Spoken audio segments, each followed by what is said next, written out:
नमस्कार सभी को। आज एक बहुत ही महत्वपूर्ण टॉपिक को लेकर डॉक्टर एम.आर. भादु एजुटेक ऐप पर हम वापस उपस्थित हैं।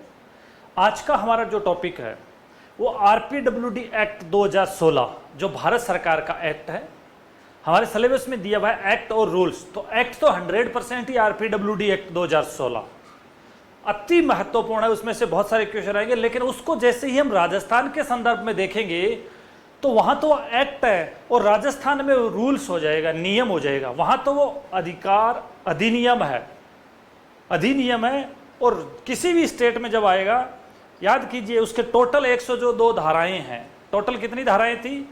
17 अध्याय, 102 धाराएं और एक लास्ट में अनुसूची। उसकी 101 नंबर की धारा कहती है कि राज्य भी अपने इसके आधार पे नियम बना सकते हैं। ये वैसे भी बहुत अच्छी धारा 101 नंबर पूछी जा सकती है कि कौन सी धारा के आधार पे प्रदत्त शक्तियों का प्रयोग करते हुए राज्य अपने नियम बनाएंगे। 101वीं धारा, उसी धारा के आधार पे राजस्थान ने अपने नियम बनाए हैं। राजस्थान दिव्यांगजन अधिकार नियम 2018। ये लो पहला शानदार क्वेश्चन, 100% पूछा जा सकता है। ये नियम छोटे हैं, उतने बड़े नहीं है क्योंकि उनकी आपकी 6 क्लासें मिली, आपको हैंड रिटन आपको पीडीएफ नोट्स मिले। इसकी आपकी 2 क्लासों में ये पूरे के पूरे जो इसके 38 नियम हैं और इसके 10 चैप्टर भाग या अध्याय है, वो 10 जो आपके अध्याय और 38 इसके नियम। वहां तो धाराएं हैं, 102 धाराएं हैं, यहां पे 10 चैप्टर के साथ जो है इसके 38 नियम है, पूछे जा सकते हैं। तो ये 38 नियम के साथ आपको हम पूरा का पूरा 2 ही क्लास के अंदर, लेकिन ध्यान रखना 2-3 क्वेश्चन 100% इस जो है में से आ सकते हैं। क्योंकि जब हमने वो आरपीडब्ल्यूडी एक्ट 2016 पढ़ा तो वहां बार बार आ रहा था कि राज्य सरकार, समुचित सरकार। तो अब जो समुचित सरकार को अपने जो नियम बनाने हैं, नियम बनाए और क्या कहा वो पूरा का पूरा इसी में जो है दिखाया गया है। तो बहुत महत्वपूर्ण है। एक्ट के बाद उसी एक्ट का रूल्स किसी राज्य के लिए। तो आइए हम हमारे डॉक्टर एम.आर. भादु एजुटेक ऐप पे देखते हैं राजस्थान दिव्यांगजन अधिकार नियम 2018। मान लीजिए सीधा सीधा ये रहा क्वेश्चन आएगा कि आरपीडब्ल्यूडी एक्ट 2016 के आधार पे राजस्थान ने जो नियम बनाए उनका पूरा नाम लिखो।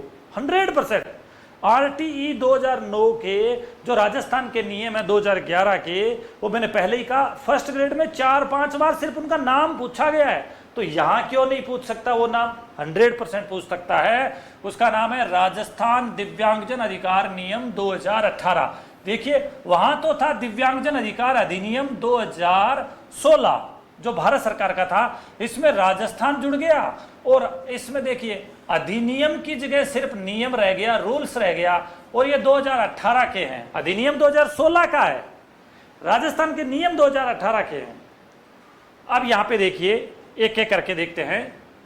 सामाजिक न्याय और सशक्तिकरण विभाग या सामाजिक न्याय और अधिकारिता विभाग जिसको राजस्थान में कहते हैं, जिसके मंत्री श्री अविनाश गहलोत राजस्थान के अंदर है। सामाजिक न्याय और सशक्तिकरण विभाग द्वारा दिव्यांगजन अधिकार अधिनियम 2016 जो केंद्र का है, आरपीडब्ल्यूडी एक्ट 2016 यानी केंद्रीय अधिनियम जिसकी संख्या 49 2016 है। ये पूछा जा सकता है, ये ध्यान रखना। केंद्रीय अधिनियम संख्या उसकी 49 थी जो 2016 में मैंने आपको पढ़ाया कि धारा 101 की उपधारा 1 व 2 की प्रदत्त शक्तियों का प्रयोग करते हुए राज्य सरकार द्वारा, किसके द्वारा? राज्य सरकार द्वारा ये नियम बनाए जाते हैं। राज्य सरकार ने नियम बनाए हैं आरपीडब्ल्यूडी एक्ट की धारा 101 के आधार पे। शानदार क्वेश्चन। राजस्थान ने ये नियम बनाए हैं जिसकी अधिसूचना जो है वो 23 जनवरी 2019 की है। राजपत्र में इसका प्रकाशन 24 जनवरी 2019 का है। ध्यान रखना, ये डेट बहुत इंपॉर्टेंट है। ये एक्ट राजस्थान दिव्यांगजन अधिकार नियम 2018 के नाम से है ये 2018 के नाम से, जबकि ये बनकर हमारे सामने 2019 में आया है। 23 जनवरी 2019 को आया और 24 जनवरी 2019 को राजपत्र में यह प्रकाशित हुआ। यह हमारा जो एक वैधानिक भाषा है, जनरल स्टैट्यूटरी रूल्स 95 नंबर का है। जनरल जो स्टैट्यूटरी रूल्स जो है वो 95 नंबर का राज्य सरकार के द्वारा ये नियम बनाया है। कौन से नंबर का? 95। यहां ये एक्ट संख्या कौन सी थी? 49। ये अधिसूचना कब आई? 23 जनवरी 2019। रूल्स कब का है? 2018 का। राजपत्र में कब प्रकाशित हुआ? 24 जनवरी 2019 का। आइए आगे का देखते हैं। इसमें जो चैप्टर और जो रूल्स है, इस चैप्टर को कई जगह भाग भी लिखा आ सकता है, तो समझ लेना, कोई बात नहीं, भाग या अध्याय। वैसे इसको इंग्लिश में इसको चैप्टर लिखा है, हमने इसको अध्याय कहा है। यहां अध्याय का नाम है और इधर उससे संबंधित नियम है। इसके अंदर जो टोटल 10 अध्याय है, लिख ले आप रजिस्टर में। कितने अध्याय? 10 अध्याय। कितने नियम? 38 नियम, 38 नियम। 10 अध्याय और 38 नियम है। वहां पे 17 अध्याय और 102 धाराएं थी। यहां पे 38 नियम है। पहला जो है वो चैप्टर है प्रारंभिक, जिसमें नियम पहला और दूसरा, ठीक है। दूसरा इसका जो अध्याय है वो अधिकार और हकदारियां। तीसरा व चौथा नियम है यहाँ पे। तीसरा है बेंचमार्क, दिव्यांगता के लिए विशेष प्रावधान। बेंचमार्क जो दिव्यांगता थी उसके लिए जो विशेष प्रावधान है वो नियम 5 और 6 में है। संस्थाओं के रजिस्ट्रेशन के लिए प्रमाण पत्र, ये नियम 7 से 9 में है। दिव्यांगता प्रमाण पत्र के संबंध में अपील, ये सिर्फ एक है इसके अंदर, नियम नंबर 10, पांचवा तो आपका अध्याय है जिसमें एक ही जो नियम 10 है, दिव्यांगता प्रमाण पत्र के संबंध में अपील की बात करता है। राज्य सलाहकार बोर्ड और जिला स्तरीय समिति, ये 11 से लेकर 22 तक, ये छठा जो है सबसे बड़ा इसका अध्याय है, जिसमें 11 से लेकर 22 तक के नियम इसमें शामिल है। तो ये 5 दूनी 10, एक ही 10 है, ये छठे के अंदर फिर 11 से लेकर 22 तक है। सातवां दिव्यांगजनों के लिए राज्य आयुक्त की हमने बात की थी, वो 23 से लेकर 32वीं धारा जो नियम है वो यहाँ पे है। लोक अभियोजक जो है, पब्लिक जो प्रोसिक्यूटर, वो धारा इसके नियम 23 में है। ये नियम है सारे, बार बार धारा वर्ड आ रहा है, ये नियम है सारे। दिव्यांगजनों के लिए राज्य निधि, ये रहा जो हमारा वहाँ जो उसकी जो धारा थी 88 में जो था, यहाँ पे ये नियम 34 से लेकर 37 में है। और प्रकीर्ण और अन्य मुख्य बातें, ये है हमारा 38वां नियम, यानी लास्ट हमारा नियम। तो कुल मिला के इसके अंदर जो चैप्टर है वो 10 है, नियम जो है वो 38 है। ये ऐसा कई बार पूछ लिया, किसके संबंध में? आरटीई के संबंध में, कि आरटीई के राजस्थान ने अपने नियम जारी किए हैं जिनके संबंध में क्या सत्य है, इसमें इतने भाग है, इतने चैप्टर है और इतने नियम है। तो वहां उसके 10 चैप्टर या 10 भाग है और 29 नियम है राजस्थान वाले में। यहां पे भी 10 भाग है, भाग 10 ही है यहाँ पे, लेकिन नियम यहाँ पे 38 हो गए, 38 नियम है। ये ध्यान रखना, बहुत ही शानदार क्वेश्चन है।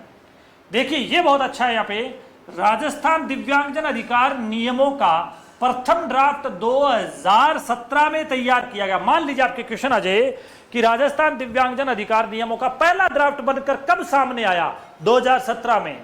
ये नियम किस नाम से है? राजस्थान दिव्यांगजन अधिकार नियम 2018 के नाम से है। और वास्तव में कौन से साल में आए?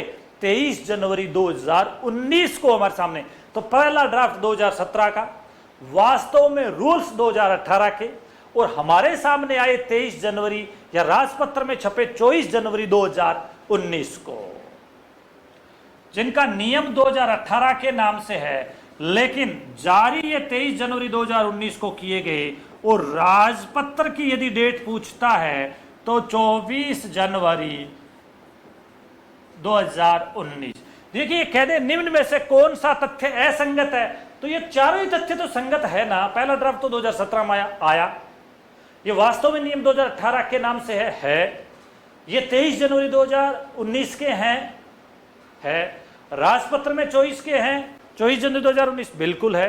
तो ये विशेष तौर से आपको ध्यान रखना है कि 38 नियम और 10 भाग या 10 अध्याय या 10 चैप्टर वर्ड इसने इंग्लिश में लिया है, तो हमने इसको अध्याय कहा है।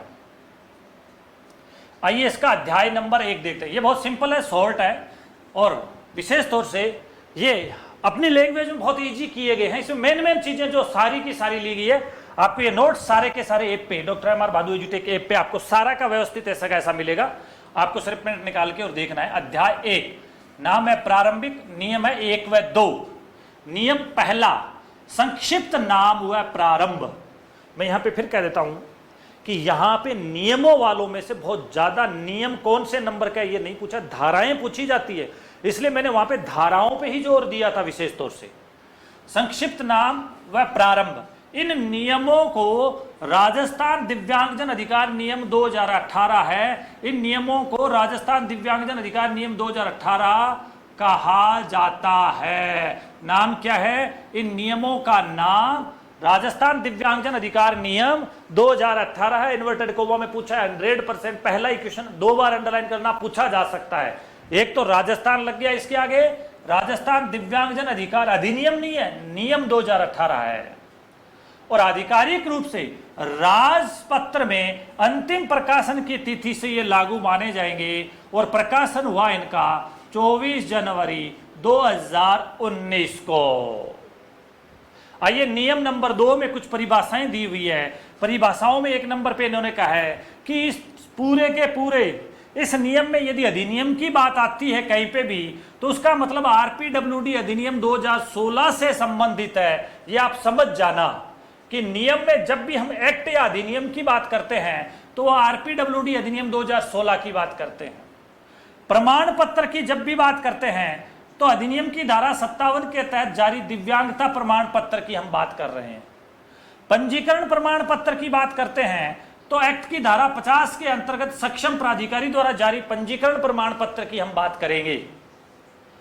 विकलांगता पर जिला स्तरीय समिति की यदि हम बात करते हैं तो आरपीडब्ल्यूडी एक्ट की धारा 72 के अधीन 72 के तहत राज्य सरकार द्वारा गठित जिला स्तरीय समिति की बात करते हैं। ये वेरी इंपॉर्टेंट वैसे ही है, मैंने वैसे ही कह दिया था कि आरपीडब्ल्यूडी एक्ट 2016 की धारा नंबर जो 72 है, 72 जो है, वो जिला स्तरीय समिति की, जो हमारी जिला स्तरीय समिति है उनके गठन की बात करती है। तो ये वैसे ही अपने आप में बहुत इंपॉर्टेंट हो गई। जो 72 नंबर की जो धारा है, ये विशेष तौर से हमें देखना होगा। ये 72 नंबर की धारा में जिला स्तरीय दिव्यांगता समिति, ये रहा मेन जो एक्ट है, उसकी 72 नंबर की धारा जो है वो ये रहा, राज्य स्तर द्वारा गठित जो है जिला स्तरीय समिति है, वो आरपीडब्ल्यूडी एक्ट की धारा कौन से में है? 72 में है। अगला जिला स्तरीय समिति, ये जो जिला स्तरीय समिति जो एक्ट की अधिनियम की धारा 72 में है, जिला स्तरीय समिति दिव्यांग व्यक्ति के लिए सीमित संरक्षकता प्रदान करने से पहले यह सुनिश्चित करेगी कि ऐसा व्यक्ति अपने लिए कानूनी रूप से बाध्यकारी निर्णय लेने में सक्षम नहीं है। कितना शानदार क्वेश्चन है। कोई दिव्यांग व्यक्ति जो अपने बारे में स्वयं निर्णय लेने में सक्षम नहीं है, तो वो अपने लिए क्या रख सकता है? सीमित संरक्षकता रख सकता है, लिमिटेड गार्जियनशिप रख सकता है।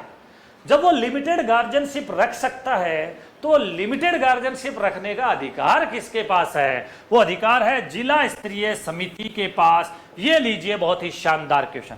सीमित संरक्षकता जो निर्धारित करने का अधिकार किसके पास है? जिला स्तरीय समिति के पास है। जिला स्तरीय समिति आरपीडब्ल्यूडी एक्ट की कौन सी धारा में है? धारा 72 में है। अगला, जिला स्तरीय समिति सीमित संरक्षकता के संबंध में आवेदन ओब्लिक संज्ञान की तिथि से अधिकतम 90 दिनों की अवधि में निर्णय लेगी। ये जिला स्तरीय समिति जो भी है, ये सीमित संरक्षकता के संबंध में कि किस व्यक्ति को सीमित संरक्षक बनाना है, क्योंकि ये व्यक्ति तो अपने निर्णय ले नहीं सकता। अगर मान लीजिए कोई मानसिक रूप से दिव्यांग है, विकलांग है, वो कह देता है कि मैं कुछ नहीं करता, मुझे पता ही नहीं है, मैं जानता भी नहीं हूं, मुझे सीमित संरक्षक चाहिए, तो सीमित संरक्षक के संबंध में सुनिश्चितता जिला स्तरीय समिति करेगी। और जिला स्तरीय समिति जब वो व्यक्ति खुद सहमति दे देता है कि हाँ मेरे लिए आप सीमित संरक्षकता रख लीजिए, तो जिला स्तरीय समिति अधिकतम कितने दिन में? 90 डेज में। ये लो आपका क्वेश्चन। संज्ञान की, यानी आवेदन या संज्ञान वो खुद ले ले। मान लीजिए कोई आवेदन नहीं करे, वो संज्ञान ले ले कि इस व्यक्ति के लिए भाई चाहिए सीमित संरक्षकता, क्योंकि ये तो बहुत ही क्रिटिकल कंडीशन में इसको सीमित संरक्षकता चाहिए, वो खुद संज्ञान ले सकती है। तो उस कंडीशन में उस तिथि से अधिकतम 90 दिनों की अवधि में यह निर्णय लेगी कौन? जिला स्तरीय समिति। परंतु सीमित संरक्षकता से पूर्व सीमित अभिभावक के रूप में कार्य करने वाले व्यक्ति से सहमति लेनी आवश्यक है कि ये जो जिला स्तरीय समिति है, ये किसी भी दिव्यांग के लिए सीमित संरक्षकता रखती है। तो सीमित संरक्षकता में कौन कौन व्यक्ति होगा अभी आएगा, वो तो 100% क्वेश्चन आ गया, मान लीजिए आप इस बार, वो तो आएगा ही आएगा। लेकिन उसमें से कौन बनेगा इसका पहले से उससे भी सहमति लेंगे कि भाई साहब आप बनने को तैयार हो क्या इसके सीमित संरक्षक। कल को वो कहते मेरे को क्यों बना दिया, मैं तो बनने को तैयार नहीं हूं, मैं तो ये काम नहीं करूंगा, नहीं। इसलिए पूर्व सहमति आपको उससे लेनी पड़ेगी। लेकिन जैसे ही उसने सहमति दे दी, उसने आवेदन कर दिया, जिला स्तरीय समिति 90 डेज में यह काम करना कर देगी। सीमित संरक्षकता की अवधि 5 वर्ष की होगी। ये लीजिए 5 स्टार, इसमें 5 ही लिखा है और इसको 5 स्टार ही लगा लिया।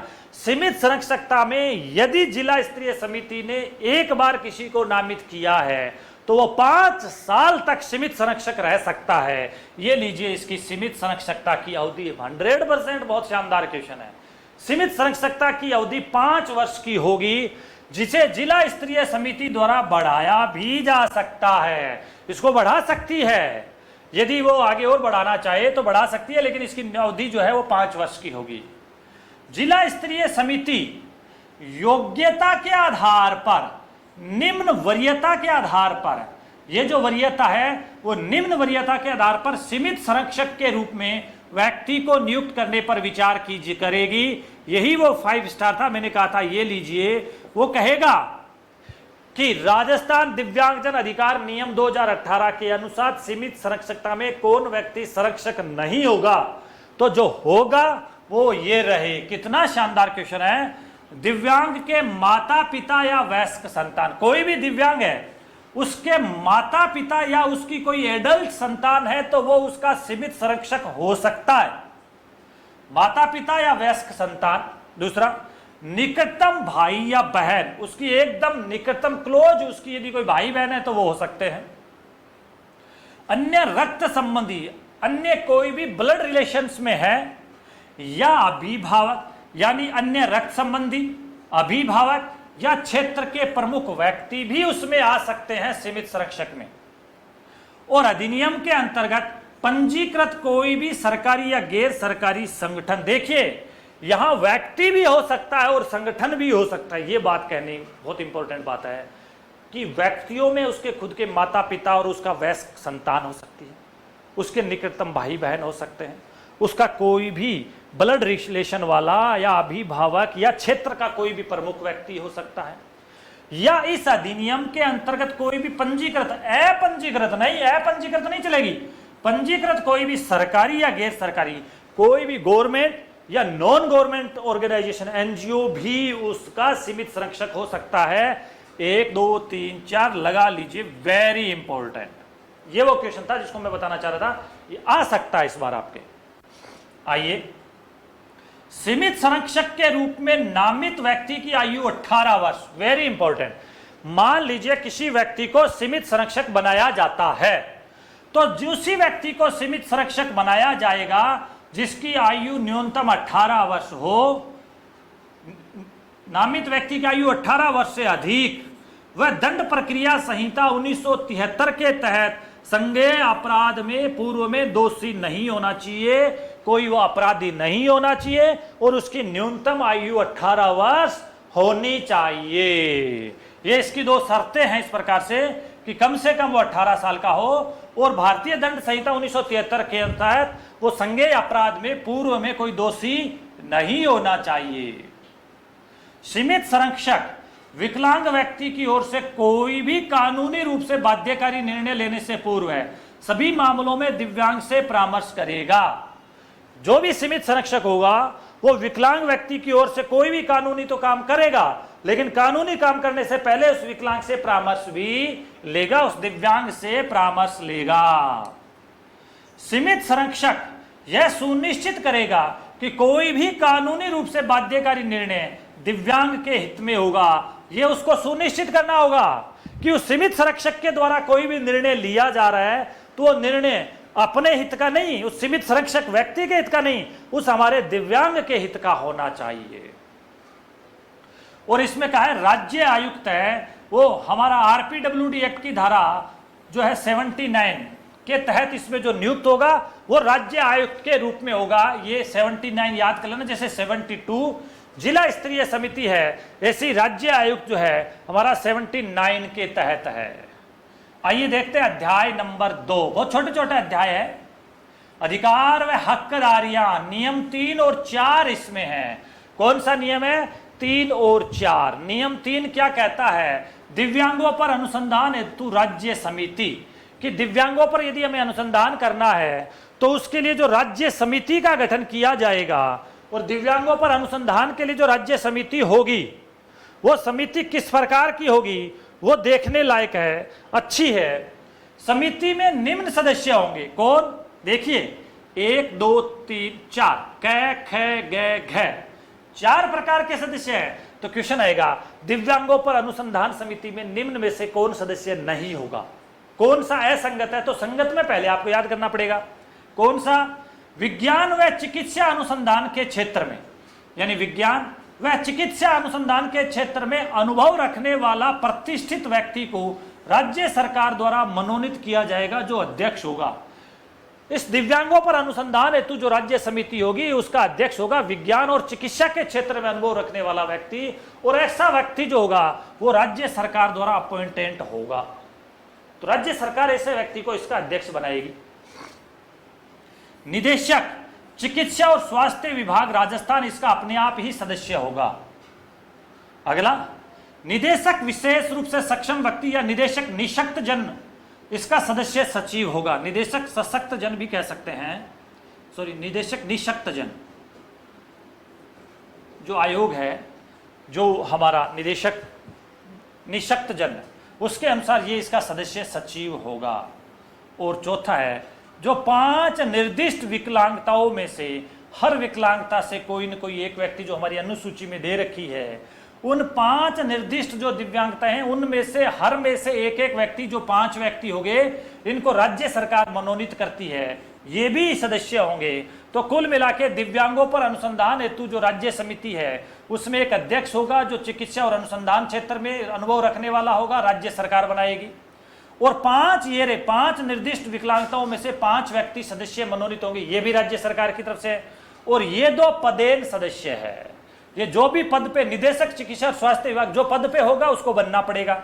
निदेशक निशक्त जन, इसको भी जो भी सदस्य होगा उसको बनना पड़ेगा। आगे लिखा है, समिति के अध्यक्ष द्वारा किसी विशेषज्ञ को विशेष आमंत्रित व्यक्ति के रूप में बुलाया जा सकता है। ये सिंपल बात है, अध्यक्ष बुला सकता है। बात इंपॉर्टेंट ये है कि ये जो मनोनीत सदस्यों को कार्यकाल मनोनयन से 3 वर्ष के लिए होगा। इन सदस्यों का, ये जो 5 और एक इसका जो अध्यक्ष है जो मनोनीत है, इन सभी का कार्यकाल 3 वर्ष का होगा। कितने वर्ष का? 3 वर्ष का। जैसे हमारा राजस्थान माध्यमिक शिक्षा बोर्ड जो है उसका कार्यकाल 3 वर्ष का है, जो आपको एजुकेशनल मैनेजमेंट में बहुत अच्छे वीडियो के माध्यम से बताया गया। वैसा ही कार्यकाल यहां पे भी इनका 3 वर्ष का होता है। मनोनीत सदस्यों का कार्यकाल, पदेन का नहीं, ये 2 पदेन भी है इसमें, इनका कोई कार्यकाल नहीं होता। मनोनीत सदस्यों का कार्यकाल 3 वर्ष के लिए होगा, परंतु मनोनीत सदस्य एक और कार्यकाल के लिए पुनः मनोनीत होने के लिए पात्र होंगे। मान लीजिए 3 साल का इन्होंने काम कर लिया तो दोबारा भी एक बार और मनोनयन करवा सकते हैं, ये 2 बार इनका मनोनयन हो सकता है। और इसकी कोरम की पूर्ति हेतु 50% सदस्यों की उपस्थिति अनिवार्य है। जब भी इसकी अनुसंधान समिति की जब बैठक होगी, ये जिस अनुसंधान समिति में ये जो लोग हैं, अनुसंधान हेतु जो राज्य स्तर की समिति है, इसमें विशेष तौर से हमारा विज्ञान और चिकित्सा अनुसंधान के क्षेत्र में प्रतिष्ठित व्यक्ति को राज्य सरकार लगाएगी, ये अध्यक्ष होगा। निदेशक चिकित्सा और स्वास्थ्य विभाग सदस्य होगा। निदेशक निशक्त जन जो है, स्पेशल एबल्ड जो है, वो इसका सदस्य सचिव होगा। और 5 निर्दिष्ट जो विकलांगता है उनमें से 5 व्यक्तियों को राज्य सरकार मनोनीत करेगी, ये भी सदस्य होंगे।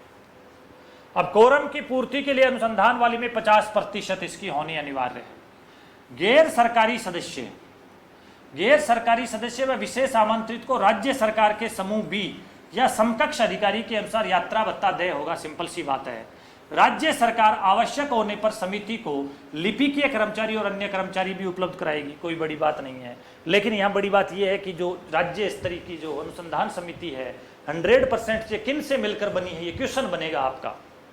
नियम 4 सीमित संरक्षकता, ये आ गया। लिमिटेड गार्जियनशिप्स, धारा 72 के अनुसार 72 के तहत राज्य सरकार द्वारा गठित जिला स्तरीय दिव्यांगता समिति सीमित संरक्षकता प्रदान करेगी। कितना शानदार क्वेश्चन है, मैं बार बार कह रहा हूं कि धारा 72 बहुत ही 72 है, ये पूछी जा सकती है। अति 72 अति इंपॉर्टेंट मान लेना। 72 नंबर की धारा में जिला स्तरीय दिव्यांगता समिति है जो सीमित संरक्षकता प्रदान करने का काम करेगी। सिर्फ इतना ही है नियम 4 में। आइए अध्याय नंबर 3। अध्याय नंबर 3 क्या है? बेंचमार्क दिव्यांगता के लिए विशेष प्रावधान, नियम 5 और 6। जो बेंचमार्क दिव्यांगता है कितनी? 40%। उसके लिए विशेष प्रावधान कौन से नियम में? नियम 5 और 6 में। नियम 5 क्या कहता है? रिक्तियों का आरक्षण, रिक्तियां जो भरनी है या रिक्त पदों में जो आरक्षण होगा वो 4% होगा। हमने पहले भी कहा, इंपॉर्टेंट है, लेकिन सिंपल भाषा में हमने लिखा है यहां पे। अधिनियम की धारा 34 के अनुसार प्रत्येक प्रतिष्ठान, कोई भी एस्टेब्लिशमेंट है, उसमें सीधी भर्ती द्वारा, कैसे? सीधी भर्ती द्वारा भरी जाने वाली रिक्तियों में 4% आरक्षण दिव्यांगों के लिए होगा। वेरी इंपॉर्टेंट, सिंपल सी बात है, 100%। बहुत ही शानदार क्वेश्चन है। सीधी भर्ती द्वारा भरी जाने वाली रिक्तियों में 4% आरक्षण दिव्यांगों के लिए होगा। वेरी इंपॉर्टेंट बात। भारत सरकार द्वारा अधिनियम की धारा 33 के अनुसार पदों का यह आरक्षण क्षैतिज आरक्षण माना जाएगा। हॉरिजॉन्टल जो रिजर्वेशन है वो इसको मानने का निर्णय लिया गया है और मानक दिव्यांगता वाले व्यक्तियों के लिए पद अलग से दर्शाए जाएंगे। ये भी इसमें लिखा हुआ है। रिक्तियों के आरक्षण कितना प्रतिशत? 4%। आरक्षण कैसा? क्षैतिज आरक्षण। आरक्षण में क्या होगा? अलग से इनकी सीट दर्शाई जाएगी। और आपने देखा है अलग से ही इनकी सीट आती है, जब भी कोई आती है तो दिव्यांगों के लिए इतने प्रतिशत सीट निर्धारित है। अगला, एक या अधिक श्रेणियों के लिए चिन्हित पदों में आरक्षण। यदि कोई भर्ती किसी दिव्यांगता के लिए या एक से अधिक के लिए, तो क्या होगा?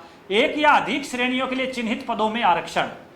देखिए सिंपल सी बात कही है, यदि कोई पद केवल एक प्रकार की विकलांगता के लिए उपयुक्त पाया जाता है तो उस पद में आरक्षण केवल उसी प्रकार की दिव्यांगता वाले व्यक्तियों को दिया जाएगा। मान लीजिए किसी स्पेसिफिक ब्लाइंड के लिए ही वो भर्ती है तो कुल मिला के ब्लाइंड के व्यक्तियों को ही 4% आरक्षण होगा। ये बात पहली। ऐसे मामलों में भी 4% आरक्षण होगा। मान लीजिए किसी एक दिव्यांगता के लिए कोई भर्ती है तो उस एक ही दिव्यांगता के 4% पद उसमें से भरे जाएंगे। सिंपल सी बात। यदि कोई पद 2 श्रेणियों की विकलांगता के लिए उपयुक्त है तो दोनों में यथासंभव समान रूप से वितरित कर दिया जाएगा। मान लीजिए किसी ऐसी भर्ती निकली जिसमें उनको 2 प्रकार की, जैसे दिव्यांगता में उनको ब्लाइंड भी चाहिए और कोई बात नहीं हिमोफीलिया रोग है तो भी चल जाएगा, तो अब यहां पे 4% को 2-2% बांट देंगे। सिंपल सी बात। रोस्टर का रखरखाव, मेंटेनेंस ऑफ रोस्टर्स, रोस्टर का रखरखाव यहां पे किया जाएगा। सभी एस्टेब्लिशमेंट, सभी प्रतिष्ठान मानक दिव्यांगता वाले व्यक्तियों के आरक्षण के लिए 100 पॉइंट रोस्टर रजिस्टर बनाएंगे। ये 100 पॉइंट का एक कोई बिंदु रजिस्टर होगा। 100 बिंदु रोस्टर रजिस्टर हर एस्टेब्लिशमेंट को बनाना होगा। उस 100 बिंदु, कितने बिंदुओं का होगा? 100 बिंदुओं का होगा। रजिस्टर में 100 बिंदुओं, 100 पॉइंट्स का चक्र होगा। 100 बिंदुओं के प्रत्येक चक्र को 4 खंडों में विभाजित किया जाएगा जिसमें निम्न बिंदु शामिल होंगे। पहले ब्लॉक में क्या होगा? पहले ब्लॉक में बिंदु संख्या पॉइंट नंबर 1 से 25 आ जाएंगे। दूसरे ब्लॉक में पॉइंट नंबर 26 से 50 आएंगे। तीसरे ब्लॉक में पॉइंट नंबर 51 से 75 आएंगे और चौथे ब्लॉक में बिंदु संख्या या पॉइंट नंबर 76 से 100 आएंगे। ये हर जगह 100 बिंदु का एक रजिस्टर तैयार होगा। उन 100 बिंदुओं को 4 भागों में 25-25 के अनुसार तोड़ा जाएगा। 1 से 25, 26 से 50, 51 से 75, 76 से 100, ऐसे इस प्रकार उनको तोड़ा जाएगा। खंड क, ख और ग में मानक विकलांगता की 3 श्रेणियों में से प्रत्येक के लिए एक बिंदु पॉइंट व धारा 34 की उपधारा 1 के खंड घ और ड़ में उल्लेखित विकलांगता के लिए एक बिंदु इसमें निर्धारित होगा। मान लीजिए ऊपर की कै ख कै प्रकार की कोई भी विकलांगताएं हैं तो वहां उन सब के एक एक पॉइंट इस प्रकार से निर्धारित किए जाएंगे। ये वैसे ही पॉइंट मैंने लिख दिया था, आपको ये 4 विशेष तौर से ध्यान रखने हैं। सभी रिक्त पदों को प्रतिष्ठान के रजिस्टर में संबंधित रोस्टर में दर्ज किया जाएगा। कोई भी ऐसी संस्था या एस्टेब्लिशमेंट वहां कितने पद खाली है वहां के उस रोस्टर रजिस्टर में लिखना होगा।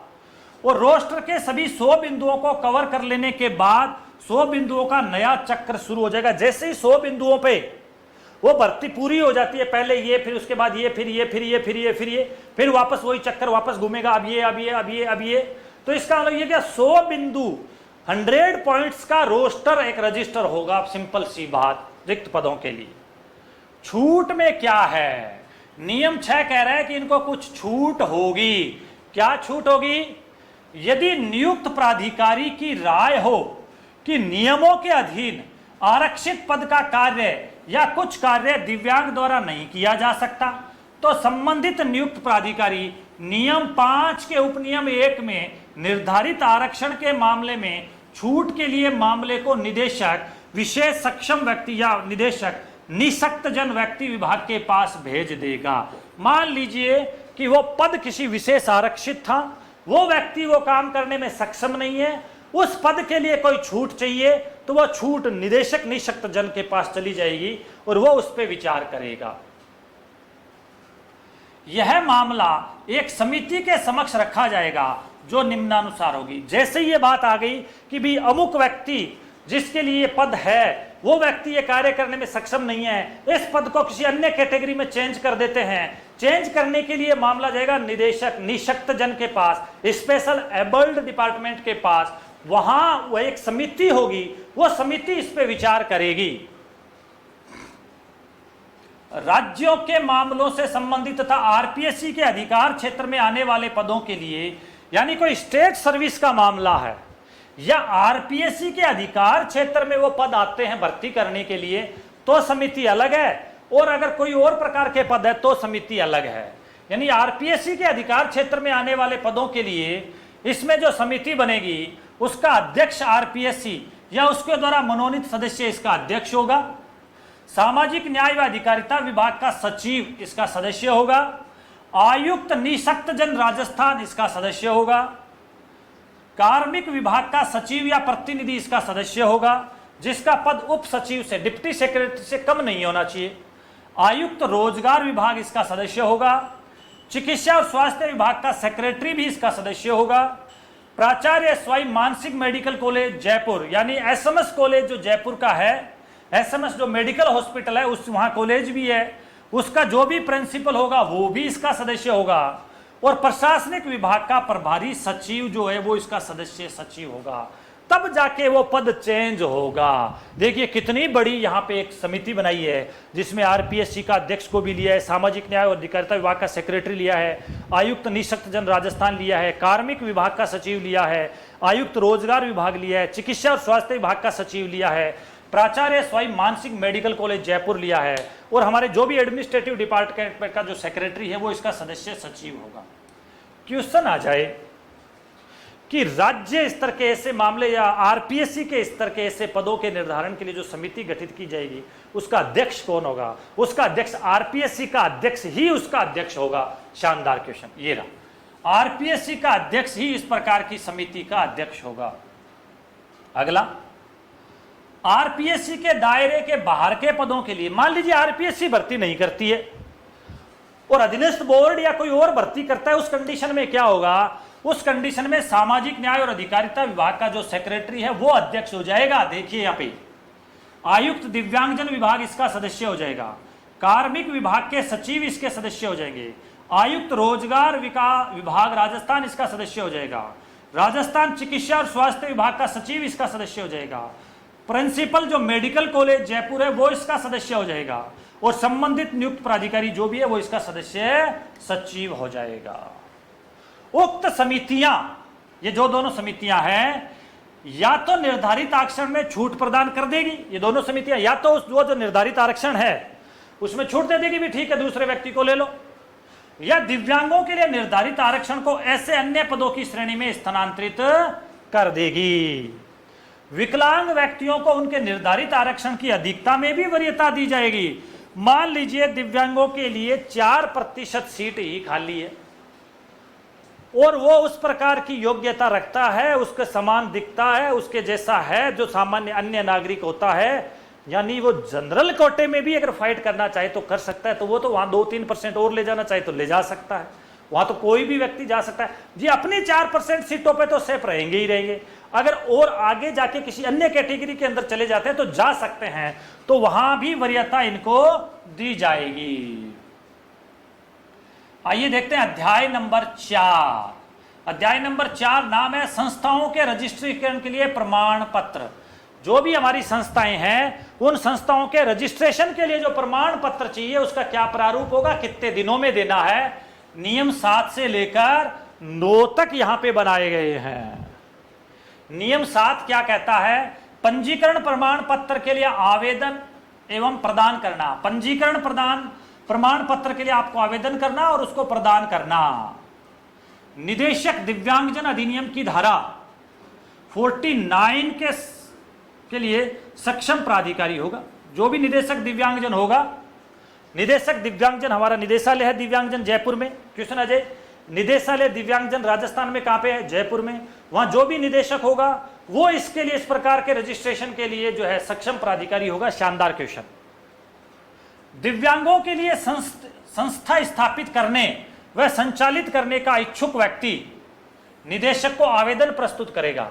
यानी आवेदन लेगा कौन, निदेशक दिव्यांगजन लेगा। निदेशक दिव्यांगजन कहां पे है, जयपुर में बैठता है।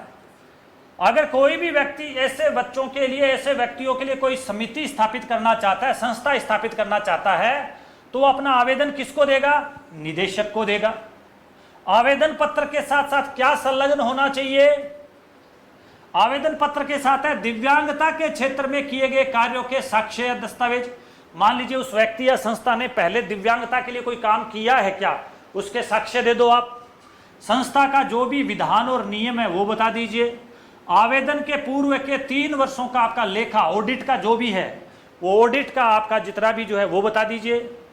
संस्था में व्यक्तियों की संख्या और कार्य विवरण है वो बता दीजिए, कितने लोग काम कर रहे हैं, किस प्रकार का कार्य होता है। संस्था में कार्यरत प्रोफेशनल पेशेवरों की संख्या क्या है और उनका क्या विवरण है।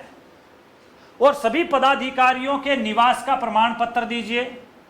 और जिला अधिकारी सामाजिक न्याय व अधिकारिता विभाग का अनुशंसा पत्र लाइए, जो जिले में इसने कहा है कि हाँ इसको आप सक्षम दे सकते हो।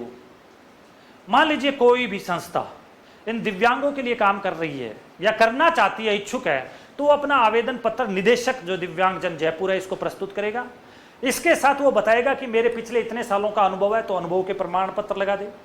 वो कहेगा मेरे संस्था में इतने व्यक्ति काम कर रहे हैं, जो काम कर रहे हैं उनका विवरण लगा दे। वो कह रहे हैं कि संस्था के इतने व्यक्ति हैं, उन सभी के निवास प्रमाण जो यहाँ रहते हैं उनका लगा दे। संस्था में इतने प्रोफेशनल है जो वास्तव में ट्रेनिंग देने का काम करेंगे वो बता दीजिए।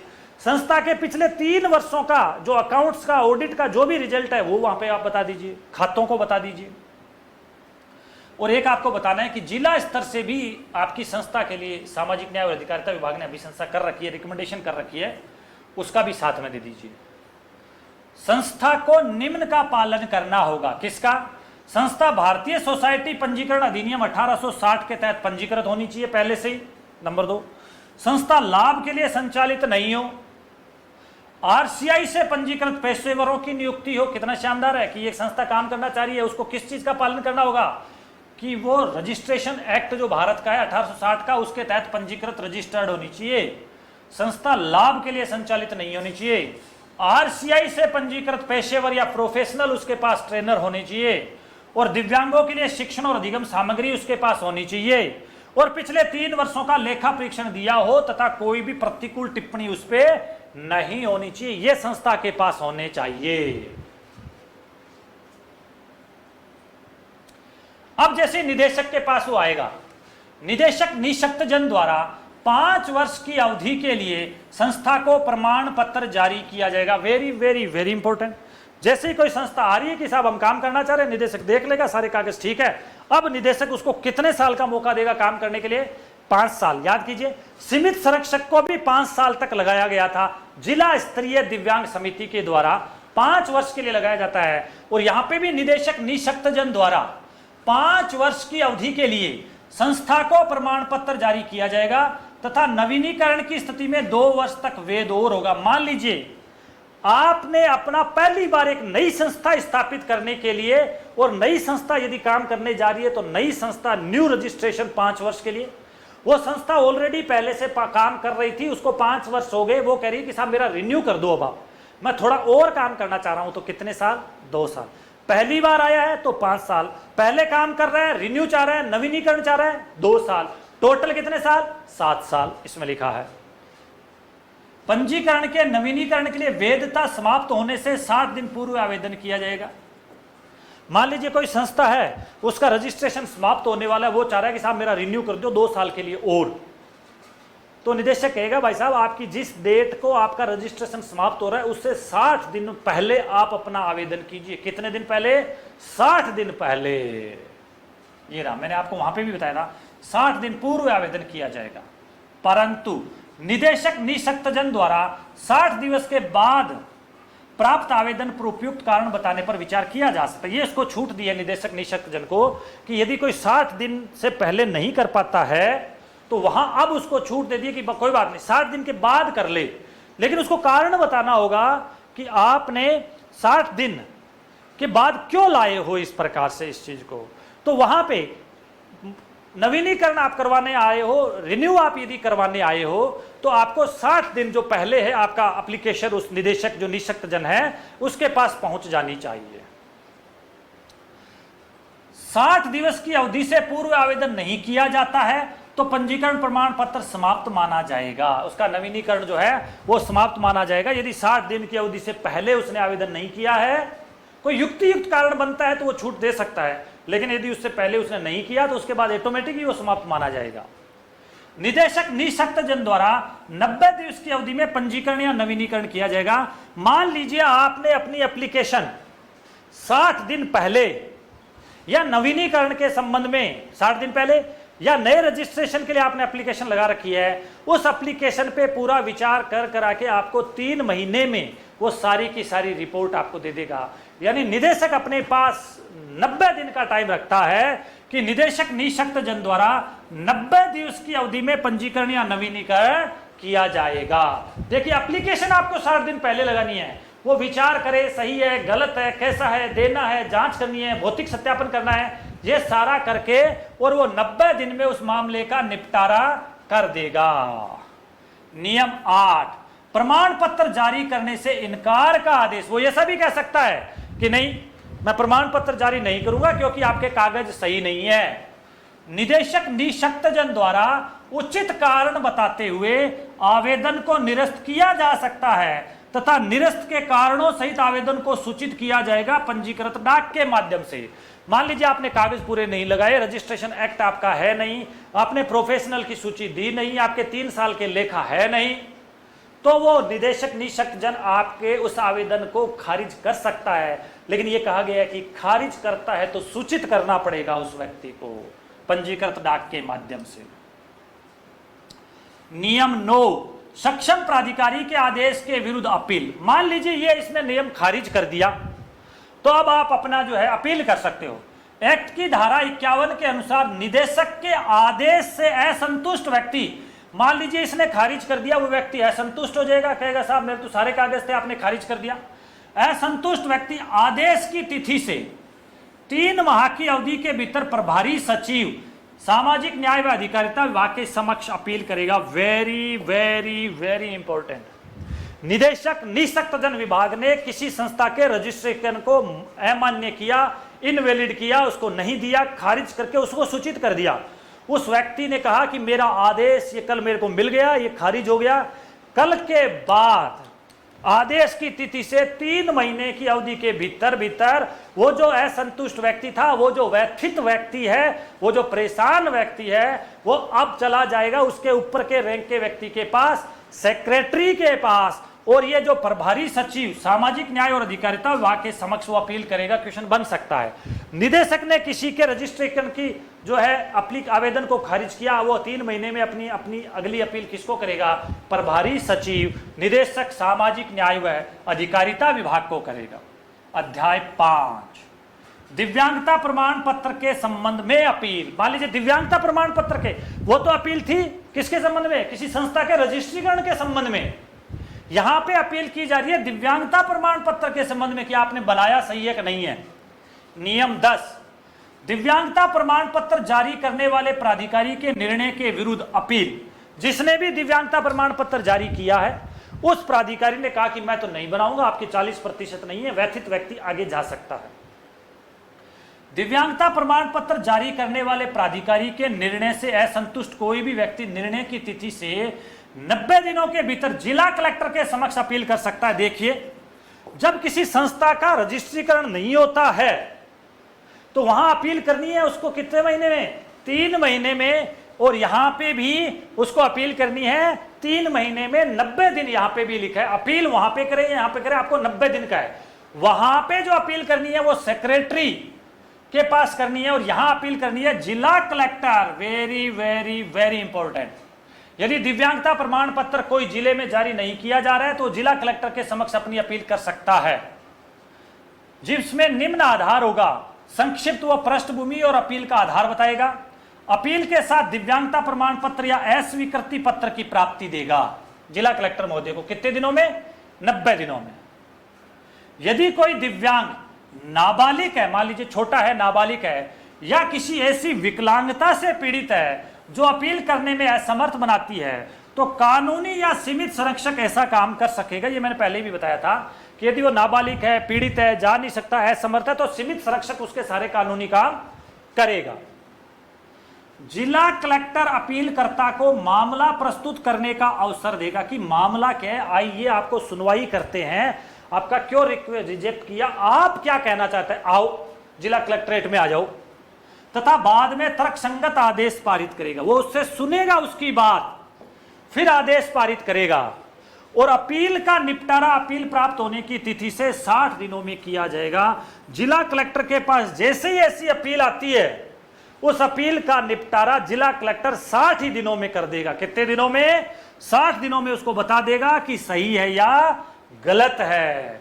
तो दिव्यांग जन सर्टिफिकेट के मामले में यदि अपील करनी है तो जिला कलेक्टर के पास जाना है। जिला कलेक्टर के पास ये अपील करनी है तो आपको, जिसने ये आपका खारिज किया या जो भी था, उस निर्णय की तिथि से 90 दिनों के भीतर भीतर आपको जिला कलेक्टरेट में पहुंच जाना है। जिला कलेक्टर को सारी बात बता के आओगे, उसके बाद जिला कलेक्टर 60 दिन में आपका निर्णय दे देगा कि आप सही हो या जिसने बनाया है वो सही है। तो यह है हमारा पार्ट फर्स्ट, राजस्थान दिव्यांगजन अधिकार नियम 2018 का पार्ट फर्स्ट, जिसका पहला ड्राफ्ट 2017 में आया। इसको बोलते राजस्थान दिव्यांगजन अधिकार नियम 2018 है और वास्तव में ये 23 जनवरी 2019 को आए। राजपत्र में ये 24 जनवरी 2019 को छपे। इसके 10 अध्याय और 38 इसके भाग है। अति महत्वपूर्ण हम इसको मान रहे हैं क्योंकि 3-4 क्वेश्चन इसके, क्योंकि हमारे सिलेबस में एक्ट भी लिखा है और रूल्स भी लिखा है। केंद्र के रूल्स तो हम अभी इसलिए नहीं पढ़ रहे क्योंकि हो सकता है हमारे सिलेबस में नहीं आए। हमेशा केंद्र का एक्ट आता है और राज्यों का रूल्स आता है। आप हर जगह आप सिलेबस में देखना, और 100% ये तो रूल्स तो आएंगे ही आएंगे। राजस्थान वाले 3-4 क्वेश्चन इसमें से आपके बनेंगे। तो आप ऐसे ही डॉक्टर एम आर भादु एजुटेक ऐप देखते रहे। परसों आपको 26 तारीख को, 26 जून को जो आपका तीसरा टेस्ट होगा उसमें RPWD एक्ट 2016 के 40 से 50% होंगे। तैयार हो जाना टेस्ट देने के लिए। वो अगर जिसने दे लिया और उसका PDF प्रिंट निकाल के रख लिया, RPWD एक्ट को कहीं और से देखने की जरूरत नहीं है। पूरा का पूरा 6 वीडियो आप लोगों को मिल चुके हैं। सारा का सारा मेरे हैंड रिटन, जैसे मैंने ये लिखा, इतनी सरल लैंग्वेज में आपको मैंने PDF भी ऐप पे डाल दी है। तो आप इसी तरीके से आप डॉक्टर एम आर भादु एजुटेक ऐप पे अपने कोर्स के अंदर ये सारी चीज़ें आप देखते रहे। Thank you.